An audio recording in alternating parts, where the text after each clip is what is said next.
U jednom od najljepših gradova na Mediteranu dogodio se jedan od najvećih tragičnih slučajeva koji je ostao nerešen do danas. Na kraju ću vam pokazati šokantne detalje koje su istragatori otkrili tek nedavno, što će vam dati potpuno novo gledište na ovaj slučaj. Ja sam vaš voditelj na kanalu Trag tame, gdje istražujemo najmračnije tajne i nerešene slučajeve. Priča počinje u Dubrovniku, gradu koji je poznat po svojoj ljepoti i bogatoj povijesti, ali i po jednom od najvećih tragičnih slučajeva koji se dogodio u njemu. Bilo je to jedne hladne zimske noći kada je tijelo jedne mlade žene pronađeno u jednom od najstarijih dijelova grada. Policija je odmah pokrenula istragu, ali što su dublje istraživali, sve više su shvaćali da ovaj slučaj nije kao svaki drugi. Prva tačka koju su morali razjasniti bila je identitet žrtve. Nakon nekolicine dana istraživanja, uspjeli su saznati da se radilo o mladoj ženi koja je dolazila iz obližnjeg gradića.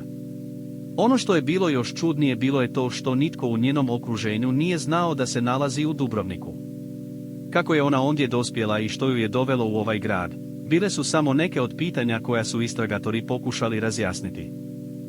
Dalje istraživanje je otkrilo da je mlada žena imala burnu prošlost, sa nekoliko prethodnih slučajeva nestanka. Ono što je bilo još zabrinjavajuće bilo je to što su svi ti slučajevi imali jedan zajednički faktor: svaki put kada bi nestala, pojavila bi se u gradu koji je bio poznat po svojoj kriminalnoj aktivnosti. Istragatori su počeli sumnjati da je mlada žena možda bila upletena u neke ilegalne aktivnosti, ali nisu mogli pronaći nikakvih konkretnih dokaza. Što su dalje istraživali, sve više su shvaćali da ovaj slučaj nije bio samo običan slučaj ubojstva. Bilo je previše neriješenih pitanja i previše sumnjivih okolnosti. Na kraju, nakon mjeseci istraživanja, istragatori su došli do šokantnog otkrića: mlada žena nije bila samo žrtva, već i počinitelj.